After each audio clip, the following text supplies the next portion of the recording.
Olá, queridos amigos da disciplina de Recursos no Processo Civil. Aqui quem fala é o professor Gabriel Joner e eu vou comentar mais uma temática preparada para o conteúdo EAD da nossa disciplina. A proposta atual é estudar o conceito de taxatividade mitigada, um conceito que ganhou corpo na comunidade jurídica a partir de um julgamento que foi proferido pelo Superior Tribunal de Justiça. Ocorre que, desde quando o Código de Processo Civil entrou em vigor, mudando a sistemática que existia no Código de 73, se vem discutindo se o rol previsto no artigo 1015 se constitui em uma listagem meramente exemplificativa ou se ela é taxativa. Vamos, então, primeiramente compreender como funcionava a sistemática recursal das decisões interlocutórias no Código de 73. Bom, o Código de 73 estabelecia que as decisões interlocutórias poderiam ser objeto de agravo, estabelecendo duas modalidades distintas. Uma delas era o recurso de agravo de instrumento e a outra o agravo na sua forma retida. O que diferenciava uma situação ou outra era o caráter de urgência. Se estivéssemos diante de uma situação que exigia uma rápida resposta do Poder Judiciário, então a parte deveria se valer do agravo de instrumento. De outro lado, se não estivéssemos diante do elemento urgência, o que deveria a parte utilizar seria o agravo retido.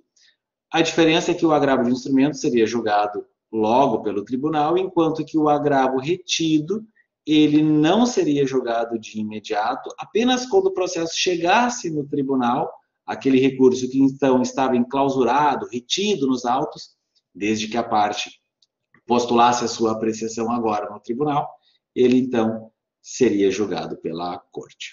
O novo Código de Processo Civil estabeleceu uma formatação completamente distinta. A regra geral agora é de que as decisões interlocutórias não são mais recorríveis de imediato.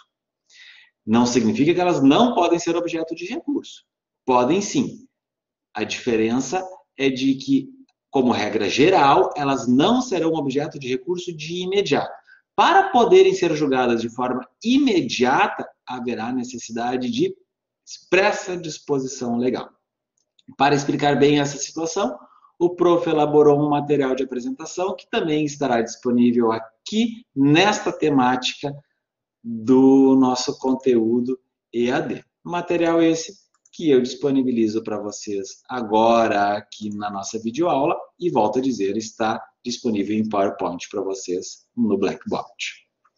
Então, meus amigos, sobre a taxatividade mitigada, um conceito que é trabalhado no bojo do agravo de instrumento, essa espécie recursal do direito processual civil, ela exige a compreensão de que o Código de Processo Civil de 2015 estabeleceu, então, o princípio da irrecorribilidade de imediato das decisões interlocutórias.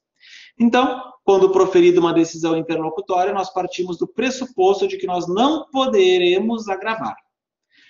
Não significa que a parte não poderá se insurgir dessa decisão. Poderá sim, mas o Código estabeleceu uma sistemática diversa que será manifestar a insurgência da parte ou nas preliminares de um recurso de apelação ou então em preliminares de contrarrazões. Claro que tudo isso traz demora, traz retardo para a apreciação dessa temática, pois primeira parte precisará esperar até que o juiz prolate a sentença e somente após a prolação da sentença é que surgirá a oportunidade dela apresentar a sua insurgência em preliminar, ou de apelação ou de contrarrazões, dependendo se ela for recorrente ou recorrida. Para poder recorrer de forma imediata das decisões, haverá necessidade de expressa previsão no artigo 1015 do Código, que eu compartilho com vocês aqui. Então, vejam, o artigo 1015 trouxe 13 incisos, um deles foi vetado, é verdade, indicando quais são as matérias, quais são os tipos de decisão que autorizam a interposição do agravo de instrumento. Portanto, eles se constituem exceção à regra, já que a regra geral é o da irrecorribilidade das decisões interlocutórias. Quando previstas em lei, a parte sim estará autorizada. A exceção à regra fica por conta do que estipula o parágrafo único desse dispositivo, ao indicar que, não obstante o conteúdo, isso significa que qualquer tipo, qualquer natureza de decisão interlocutória poderá ser objeto de agravo de instrumento quando estivermos falando de fase de liquidação de sentença, de cumprimento de sentença, de processo de execução, bem como do processo de inventário. A grande discussão, quando o Código entrou em vigor, foi a indicação de que, se este rol do artigo 1015 ele deveria ser lido e interpretado de forma taxativa, de forma rígida, ou então se, pelo contrário, seria possível, seria viável considerar apenas um rol exemplificativo. E desde já indico para vocês que a tendência da doutrina, a tendência da jurisprudência, foi no sentido de considerar esse rol como sendo taxativo. Eu até apresento para vocês aqui uma jurisprudência um pouco mais antiga, de 2017, mas a data ela é proposital, tendo em vista que logo no ano seguinte essa situação alterou. Mas vejamos primeiro esta decisão, que foi proferida pela 9ª Câmara Civil do nosso Tribunal de Justiça do Estado do Rio Grande do Sul, ao indicar que as hipóteses do artigo 1015 são consideradas como de rol taxativo. E aqui se estabelecia uma regra, uma situação que envolvia a produção de provas. Ok?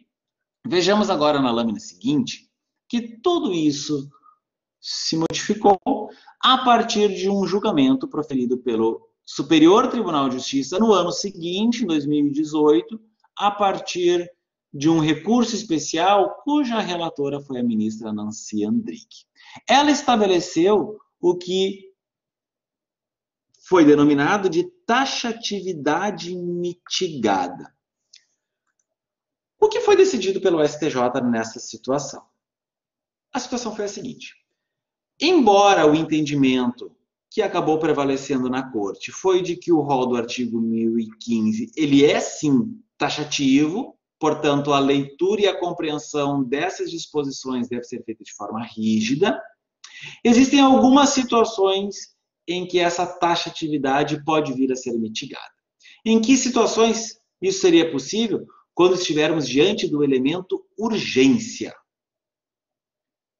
De fato, nem todas as situações autorizam ou viabilizam que a parte aguarde até a prolação da sentença para, então, suscitar a matéria em preliminar de apelação ou em preliminar de contrarrazões. Muitas vezes, aquilo que se pleiteia, aquilo que se pretende, pode resultar numa total inutilidade caso a parte tenha que aguardar para se insurgir no momento futuro. E a gente poderia, inclusive, voltar a falar sobre a temática probatória.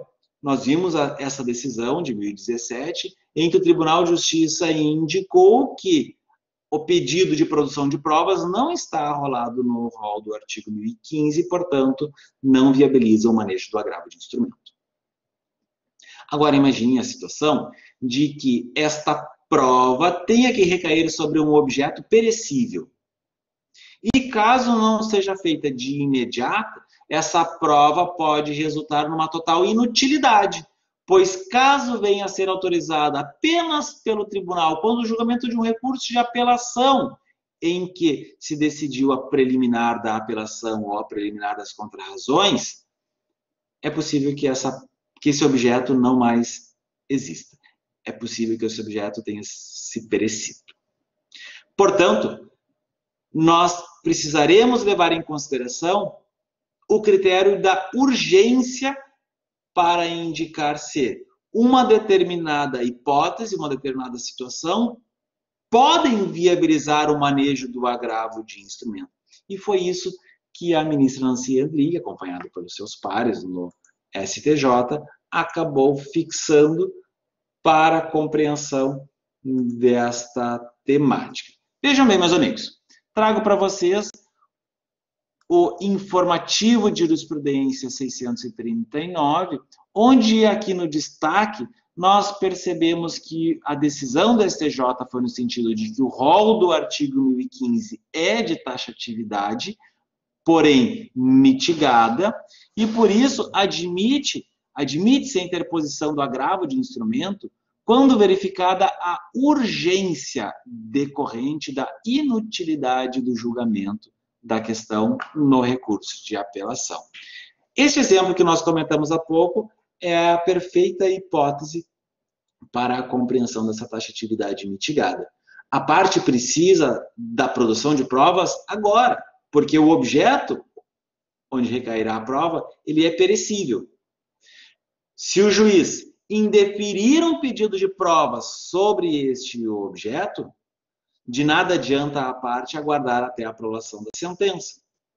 De nada adianta a parte suscitar essa questão apenas em preliminar de apelação. Quando a questão vier a ser analisada pelo Tribunal de Justiça, e mesmo que venha a ser deferida, esse objeto provavelmente não mais subsistirá. Muito provavelmente essa prova já terá perecido. Então, quando a parte formula um pedido de provas e o juiz indefere, como regra, não se admite a interposição do agravo de instrumento, porque essa situação não está prevista no rol do artigo 1015, e esse rol ele é taxativo. Mas, se tivermos diante de uma situação de urgência, mesmo um pedido de provas, e mesmo que esse pedido não esteja rolado no artigo 1015, mas diante da situação de urgência, poderá a parte entrar com agravo de instrumento em face da decisão que indeferir o pedido de provas, e o tribunal poderá mitigar esta taxatividade. O tribunal poderá dizer, de fato, em princípio não seria possível, porque em razão da taxatividade essa situação não está arrolada dentre as hipóteses, mas é possível então mitigar essa taxatividade e admitir o agravo de instrumento para verificar se realmente deve ou não deve ser deferida a prova postulada pela parte. Essa, então, a tese da taxatividade mitigada. Além desta videoaula que o prof gravou para vocês para a compreensão dessa temática, eu estou disponibilizando ainda no material básico deste componente EAD da disciplina, junto com a videoaula, um artigo do professor Lênio Streck. Eu, inclusive, vou compartilhar a tela para mostrar para vocês, pois eu estou com ele aqui aberto no meu sistema. Aqui, um artigo do professor Lênio Streck, que ele escreveu em coautoria com Diego Kreblin de Souza, onde ele questiona justamente essa terminologia adotada pelo STJ. Como assim taxatividade mitigada? É taxatividade ou não é taxatividade? E ele questiona justamente qual é o limite da linguagem. Um texto muito bem escrito, que discorre sobre toda essa situação teórica que nós conversamos até agora, e vocês certamente terão a possibilidade de compreender melhor este conteúdo. Além deste artigo do professor Lênio Streck, eu estou disponibilizando ainda no material básico da disciplina o inteiro teor desse informativo de jurisprudência, onde vocês poderão ler não apenas o destaque, que foi o objeto da nossa leitura há pouco, mas também as informações de inteiro teor. Por favor, meus amigos, leiam na totalidade este inteiro teor, que vai até aqui, a partir deste novo RESP, é um outro conteúdo, não nos interessa, mas sobre este recurso especial da relatoria da ministra Nancy Andrighi, que acabou resultando no tema 988 do STJ, eu recomendaria que vocês o lessem na íntegra. Vai subsidiar e muito a compreensão dessa temática. Espero que vocês tenham gostado deste estudo e nos vemos em outras aulas. Um grande abraço e até mais.